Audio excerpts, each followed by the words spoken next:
नमस्कार, आप live cities देख रहे हैं। मैं हूं जय शुक्ला। भाई, इन दिनों बिहार में निवास प्रमाण पत्र को लेकर अजब गजब की खबरें सामने आ रही। कभी डॉगी बाबू का निवास प्रमाण पत्र बन जाता है, कभी सोनालिका ट्रैक्टर के नाम पर आवेदन दे दिया जाता है, और कहीं कहीं तो एक से बढ़कर एक तस्वीरें और खबरें निकलकर सामने आ रही हैं अलग अलग नामों से। अब जो खबर हम आपको बताने जा रहे हैं वो बिहार के नवादा से है, और नवादा में भी कुछ ऐसा ही हुआ है।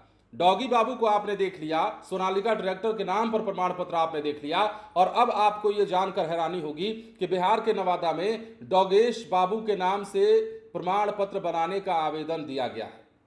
अब देखिए, ये जितना हास्यास्पद है उतना ही गंभीर भी है। इसमें सिस्टम की परत दर परत जो है वो खुल रही है, और यह भी हो रहा है कि जहां जांच हो रही है वहां आवेदन पकड़ा जा रहा है, और जहां जांच नहीं की जा रही, जहां लापरवाही की जा रही है, वहां आराम से प्रमाण पत्र बना भी दिया जा रहा है, चाहे वो कुत्ते के नाम पर हो, बिल्ली के नाम पर हो या ट्रैक्टर के नाम पर। नवादा में क्या कुछ हुआ है वो जानते हैं। नवादा में भी डॉगेश बाबू के नाम से एक आवेदन दिया गया निवास प्रमाण पत्र बनवाने के लिए। सिरदला अंचल कार्यालय में एक अजीब मामला सामने आया। यहां आरटीपीएस में डॉगेश बाबू नामक कुत्ते के नाम से निवास प्रमाण पत्र बनाने के लिए आवेदन मिला। इस आवेदन में एक पालतू कुत्ते की तस्वीर भी लगाई गई। आवेदन में डॉगेश बाबू को पुरुष लिंग दर्शाया गया है। पिता का नाम डॉगेश के पापा और माता का नाम डॉगेश की मम्मी लिखा गया है। पता खरौंध गांव, वार्ड नंबर 11, पोस्ट शेरपुर, प्रखंड शेरपुर, अंचल सिरदला, जिला नवादा, ये उसमें दर्ज कराया गया है। अब देखिए, 29 जुलाई 2025 को ही यह आवेदन ऑनलाइन जमा किया गया था। इस मामले की जानकारी मिलने के बाद अंचलाधिकारी अभिनव राज ने जिलाधिकारी को सूचित किया। जिलाधिकारी ने इस मामले को गंभीरता से लिया, संबंधित अधिकारियों को जांच के निर्देश दिए और आवश्यक कार्रवाई के भी निर्देश दिए। अब डीएम रवि प्रकाश ने कहा है कि प्रशासनिक प्रक्रियाओं के साथ इस तरह की छेड़खानी किसी भी सूरत में बर्दाश्त नहीं किया जाएगा।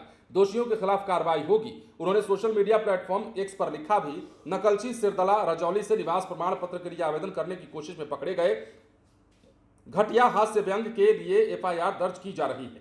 अब यह भी जानिए कि कुछ दिन पहले पटना के मसौढ़ी अंचल कार्यालय में भी, कल हमने आपको खबर बताई थी, एक डॉगी नामक कुत्ते के नाम पर अवैध आवासीय प्रमाण पत्र जारी कर दिया गया। यह मामला पूरे बिहार में सोशल मीडिया पर वायरल हुआ, और अब सिरदला की इस घटना ने सरकारी दस्तावेजों की विश्वसनीयता पर फिर से सवाल खड़े किए हैं। सवाल यह भी है कि ये कौन लोग हैं, ये वो कौन लोग हैं जो बार बार चाहते हैं कि अंचल कार्यालयों की हम पोल खोलें और इस प्रकार के आवेदन हम जमा करवाएं। अब यह भी जरूरी नहीं है कि इसके पीछे उनकी मंशा अंचल कार्यालयों की पोल खोलने की हो सकती है। अब देखिए, अब जो आवेदन दिए जा रहे हैं, कई सारे असामाजिक तत्वों के द्वारा आवेदन दिए जा रहे हैं, जिसमें मस्खरी की जा रही है।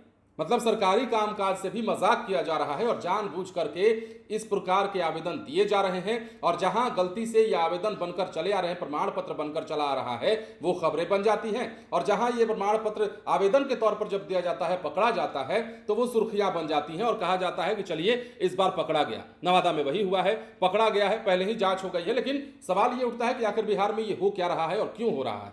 बने रहे लाइव सिटीज के साथ। धन्यवाद।